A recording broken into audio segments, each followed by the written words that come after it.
Hello, and welcome to More Than a Movie, a show about films and filmmaking here on Campus FM.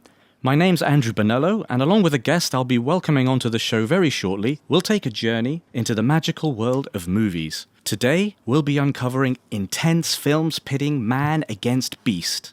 And a little later on, I'll be training the spotlight on some rather nasty films in this delectably icky and jump-inducing subgenre. They're guaranteed to have you double-checking the locks on your windows and doors, last thing before you go to sleep at night.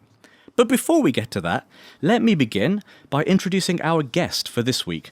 Bruce Micallef Eyenaud studied psychology at the University of Malta before getting his master's in film studies. He's a creative director at VSquared Media, and he cites Steven Spielberg, Stanley Kubrick, Richard Linklater, and Paul Thomas Anderson as his favourite directors.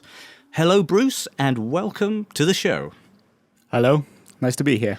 Thank you so much for coming on, Bruce. Now, before we get to the film chat proper, am I right in saying that you appeared on Malta's Got Talent way back at the end of 2020? Is that right? Yes, and that might be scarier than any of the films we're going to talk about. Yeah, tell us about that. What was that like? Well, basically, I was encouraged to apply because I have this kind of thing where I like to do different accents of different countries.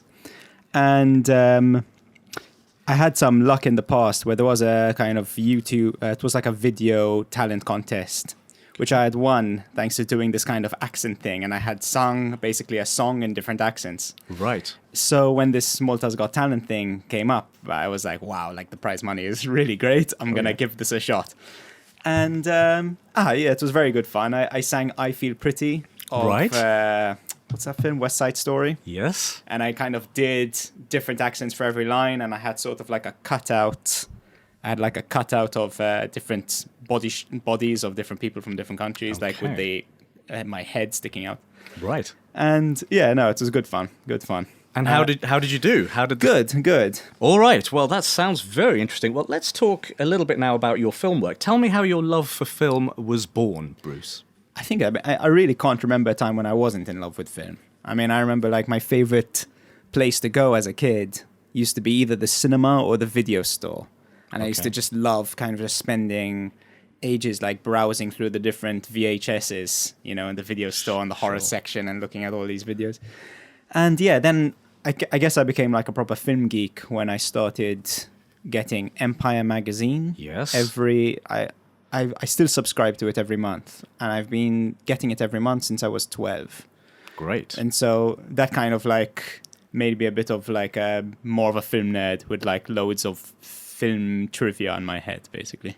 Awesome. Okay, so you love film. I know that you direct commercials for a living for the main part of your career, but am I right in saying that you've also directed some short films here in Malta? Yeah, I've done a few short films now. I did my first short film was my first sort of like proper inverted commas short film because I used to make little films with my brothers, you know, growing up. Alien movies and horror things. You had a camera at home? Yeah, I had like a little Samsung camcorder. Okay, cool. And then when I was at university, I made a sort of more professional short film as part of my MA in film studies.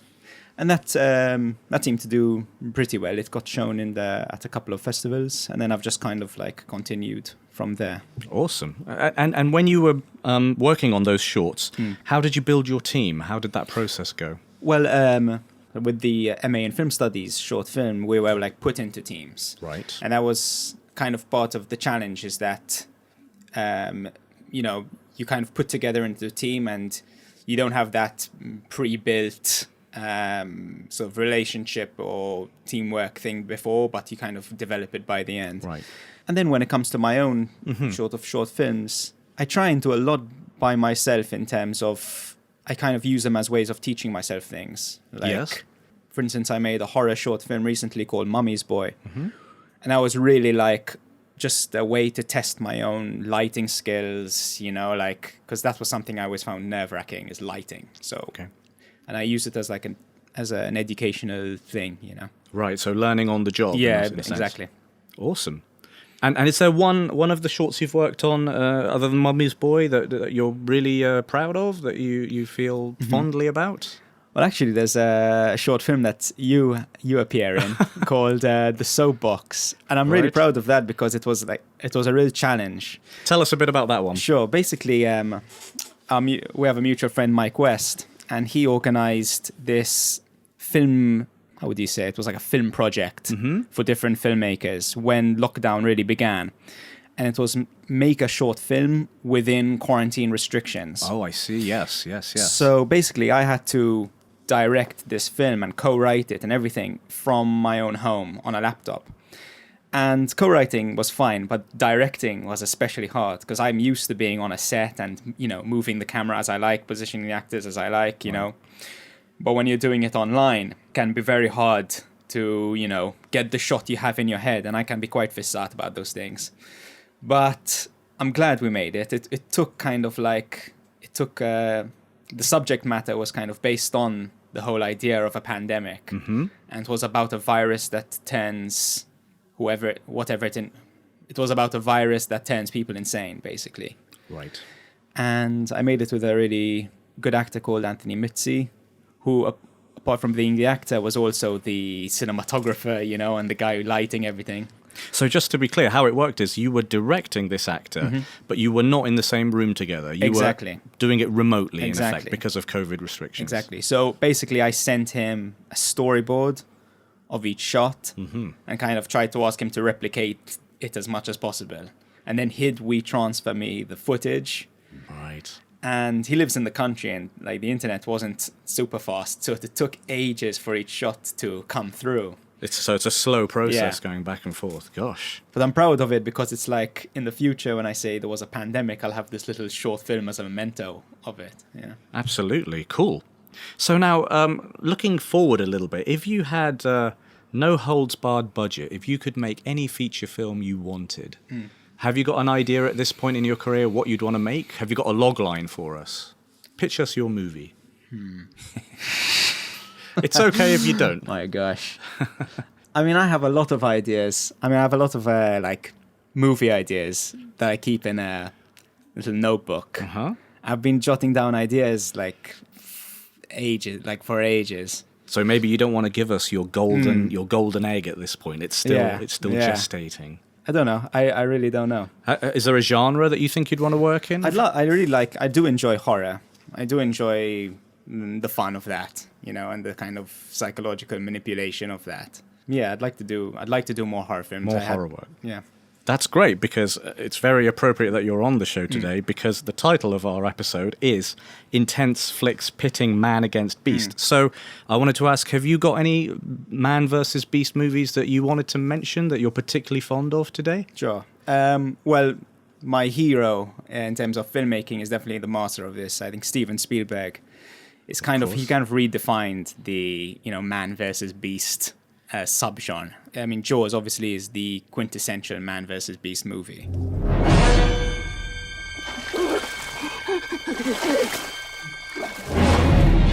Is it true that most people get attacked by sharks in 3 feet of water, about 10 feet from the beach?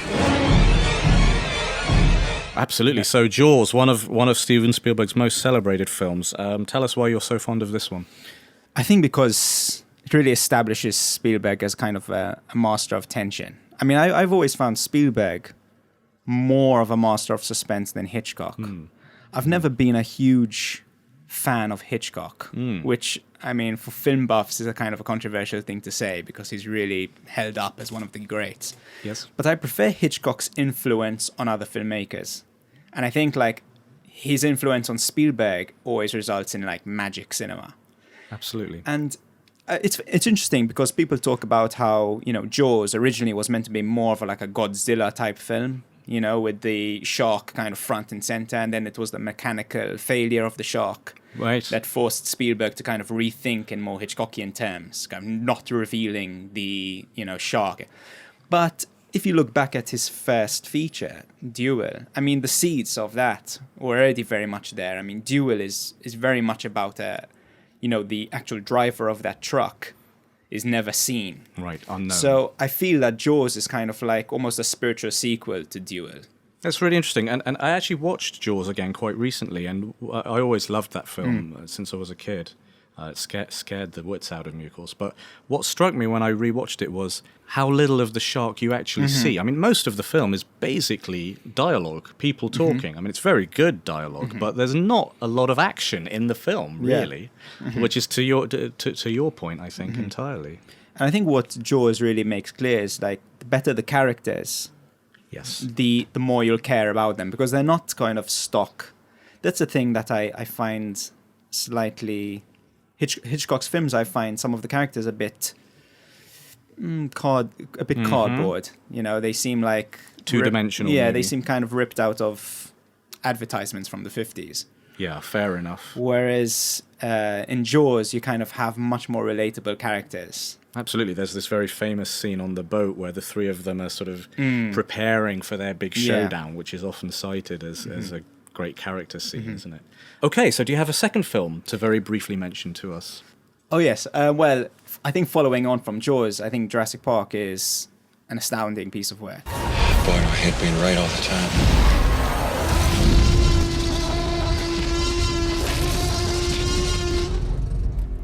So, Jurassic Park, tell us why you love Jurassic Park so much. I think Jurassic Park, it's not my favorite Spielberg film.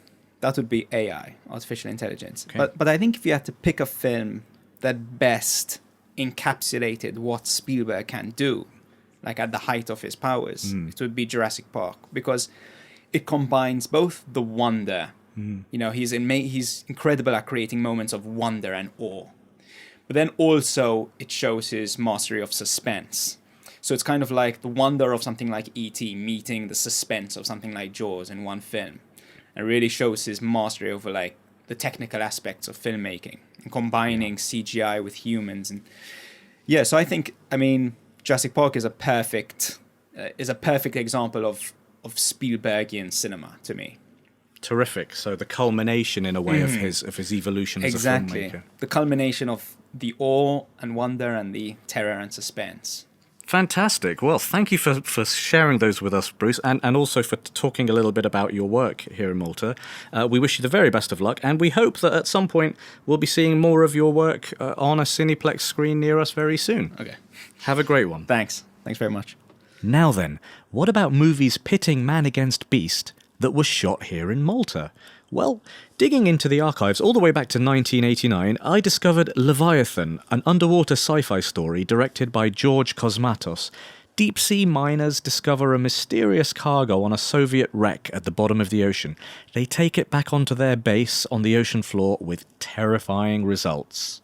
Now, this film was partially shot at the water tanks of the Mediterranean Film Studios, as they were then called, here in Kalkara in Malta.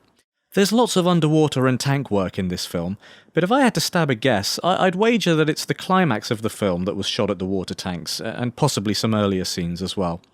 There's some well-recognised actors taking part here, including Richard Crenna, he of First Blood fame, also Ernie Hudson, who many people would recognise as part of the team from that original classic Ghostbusters movie. But the lead role is Peter Weller, and can you guess his big claim to fame? Well, that's right, he was the steel-clad protagonist in Paul Verhoeven's pulpy sci-fi classic RoboCop, all the way back in 1987. Well, Leviathan features some rather amusingly Lovecraftian creature effects, though they don't really hold up that well to the best examples in the genre, to be completely honest with you. I mean, lots of movies have taken on H.P. Lovecraft stories and creature designs over the years, and just talking about those alone would probably be a whole episode of More Than a Movie in and of itself. In fact, let me just make a little note about that one there. Back to Leviathan, though. The film can be compared to films like the charming B-movie Deep Star 6 from the same year. A little later, we even got the rather ludicrous actioner Deep Star Rising in 1998. Overall, though, Leviathan is very much in the mould of James Cameron's The Abyss, also from the year 1989. Though Leviathan overall is a rather schlockier knockoff version of that film, I must say. Still, though, not bad if you enjoy a bit of a sci-fi body horror romp. Well, it's now time to venture beyond the shores of our hallowed Isles of Malta as we discover some films which really truly highlight the intense struggle between man and beast. Now, at this point, I could just rattle off to you a list of very famous thrillers and horror movies. Bruce has already mentioned a couple of really well-known films, but that's not the only thing our show is about here. Yes, we'll talk about the best-known movies in a genre. Indeed, my feeling is that many of the best-known films in the last 100 years or so are well-remembered for very good reason. But that said, we also want to talk about lesser-known and undiscovered movies. There are literally hundreds, nay, probably thousands of very well-made, high-quality films that never get the distribution and publicity that they maybe deserve. They may not be as rounded and polished as the top Hollywood blockbusters of their time, but that doesn't mean they don't still have a lot to offer. So if any of you are involved in filmmaking, or you've worked on a movie production in the past, you'll know what a monumentally huge collaborative effort it is to make and complete even a short film, let alone a full-length feature film. My point is, when I find independent and undiscovered films that manage to hit a lot of the right marks, I'm all about raising awareness about those movies, which is why some of the films we talk about on the show might be films you haven't heard of before. But please, I also want to know what you think about the films we discuss here every week. So if you have thoughts and viewpoints, please send an email to our address. That's morethanAmoviecues@gmail.com. Well, first off then, in the Man vs. Beast subgenre, we have Neil Marshall's 2005 horror movie, The Descent. A group of adrenaline-seeking young women go caving, also known as spelunking, in the Appalachian Mountains of North Carolina. Sarah thinks she saw someone back there. So what? What did you see? A man. I saw a man. No, it's the dark. It plays tricks on people.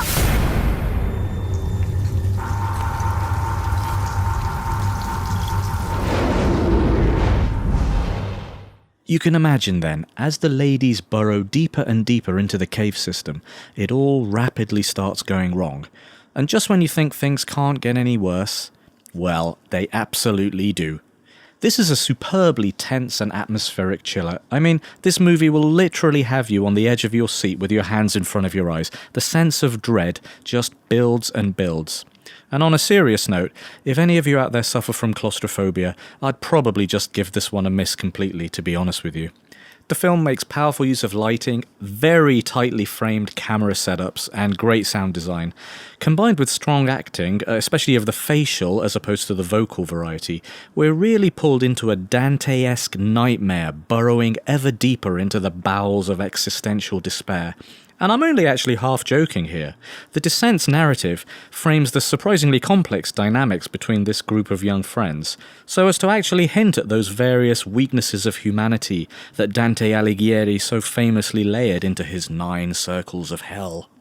So, The Descent has solid creature design, great special effects makeup and photography.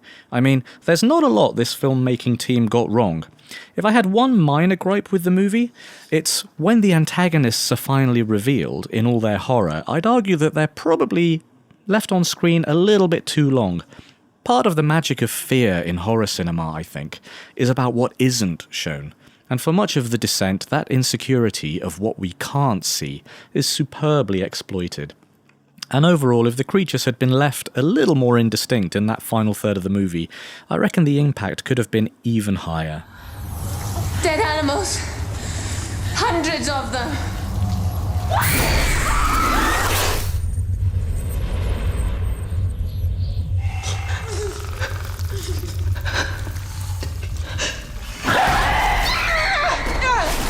I told you I saw someone! That was not a human being!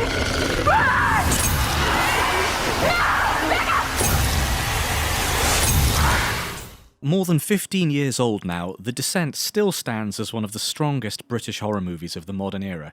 That's right, despite being set in the United States, the film was shot entirely in the United Kingdom. Countless imitators of The Descent have since been spawned, including The Cave from the same year as The Descent. Now, The Cave is considerably cornier than the superior rival, featuring comparatively little of the intensity or claustrophobia, although it does feature more in the way of underwater cave explorations.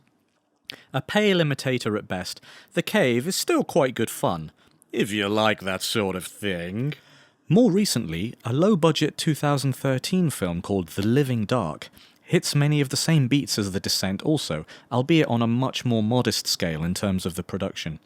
Now, this film was actually based on an infamous creepypasta horror story that did the rounds on the internet way back in 2001. If you're into reading creepy suspense stories online, then do a search for Ted's Caving page and click on the result that takes you to angelfire.com. And then strap yourself in for a very unnerving read. The film version, The Living Dark, does a pretty good job of putting Ted's caving story onto the screen, but I'd recommend reading the creepypasta first, and then go see the movie. Well, and so at that, it's on to our second intense man vs. Beast film. We step forward a couple of years to 2008 with Splinter, directed by Toby Wilkins. I think I'm gonna like camping.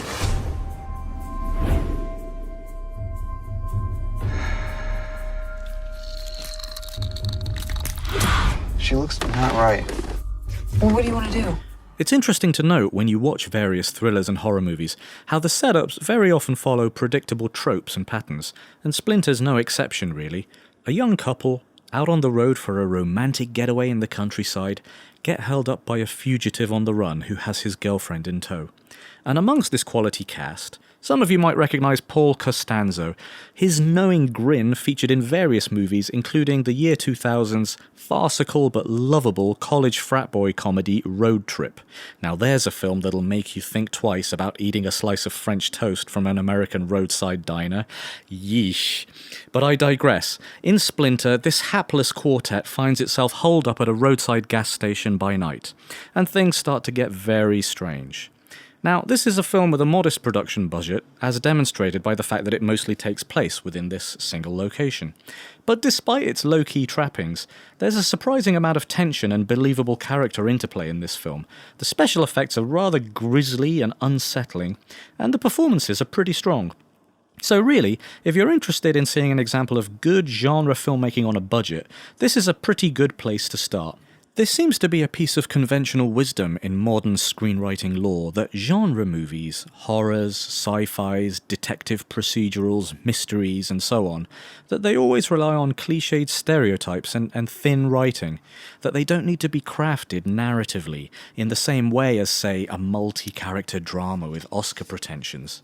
Well, I disagree, and may I humbly present Splinter as Exhibit A, Your Honour.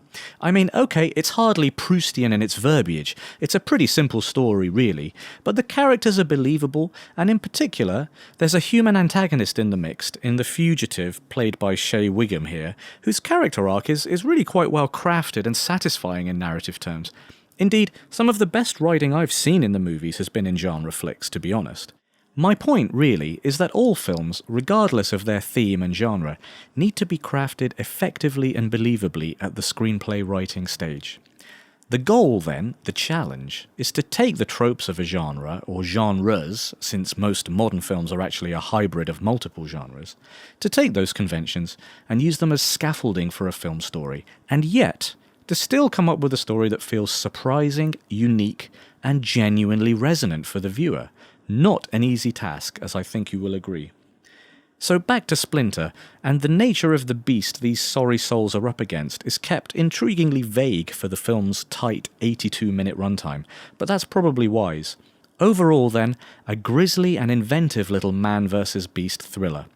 Just be sure you don't stop to top off your gas tank at any quiet petrol stations in the dead of night. Do y'all hear me now? Stopped. I think it's gone. Drop the gun. You're under arrest. Get in your car. There's something out there. Finally then, we move on to a rather strange film, and a recent one at that, 2018's Primal Rage, directed by Patrick McGee. We'll just follow the river back up to the road, flag someone down. It'll be easy. Here's a film that also follows many established horror tropes. In this case, they're of the trying to survive out in the wilderness variety. Now, I don't want to say too much about this film. I think it's a fun one for you to discover for yourself. But I will say that there's a vivid portrayal right here on the silver screen of the lengths a woman will go to for the man she loves, no matter how much of a no-good doer he may be. Blimey. Now, there's a segment of independent genre films coming out of the United States and Canada that are actually made by filmmakers with backgrounds in special effects. These technicians sometimes move on to writing and directing their own productions. Primal Rage is one such movie, with this director actually having a strong background in makeup effects in particular. And Patrick McGee has a self-professed love for films like the 1981 classic An American Werewolf in London. This is all to give you some fairly strong hints about the kind of story that you're going to see here. Now, I won't lie, although Primal Rage is primarily a suspense film with some witty scenes of repartee thrown in, there are also interspersed some very, very strong scenes of violence and gore here. There's a creature lives in these woods, as ancient as my tribe remembers. The legend says that when our chiefs die, their spirits come back. I'm not really a big fan of violence and gore myself, especially when it's excessive, and virtually all the films of Eli Roth spring to mind here. Yuck. But these scenes in Primal Rage nicely demonstrate the quality of work McGee and his effects team are capable of. It's impressive makeup, even if I did have to keep looking away from the screen. So please, do bear this strong violence warning in mind if you decide to give this cool little movie a try. In fact, more broadly, to be honest, none of the films I've mentioned here today are really for the faint of heart. We're very firmly in horror and thriller territory here, so do be warned. And if you've got kids under the age of 18, really, I wouldn't suggest showing them any of these 3 films, to be perfectly honest. So, what did you think of our movie selection today in the show? Did we make you think of some worthy man vs. beast classics? Did the suggestions today convince you to seek out and watch one of the films that's been mentioned? If so, we'd love to know what you thought of it. For all that, and any other feedback, suggestions and questions about the show, please email us at morethan-a-movieqs@gmail.com. That's morethan-a-movieqs, all one word, @gmail.com. This More Than a Movie episode, Intense Movies Pitting Man Against Beast, was written and presented by Andrew Bonello. A big thank you to our guest Bruce for joining us today, and also of course to our illustrious sound designer, Redant Abdillah. The intro music was creepy comedy, and the outro is inspiring teaser, both by Raphael Crux at filmmusic.io. The clips are licensed under creativecommons.org version 4. Thanks for listening, and I do hope you'll join us again next week on More Than a Movie, where we'll be exploring impossible love in the movies.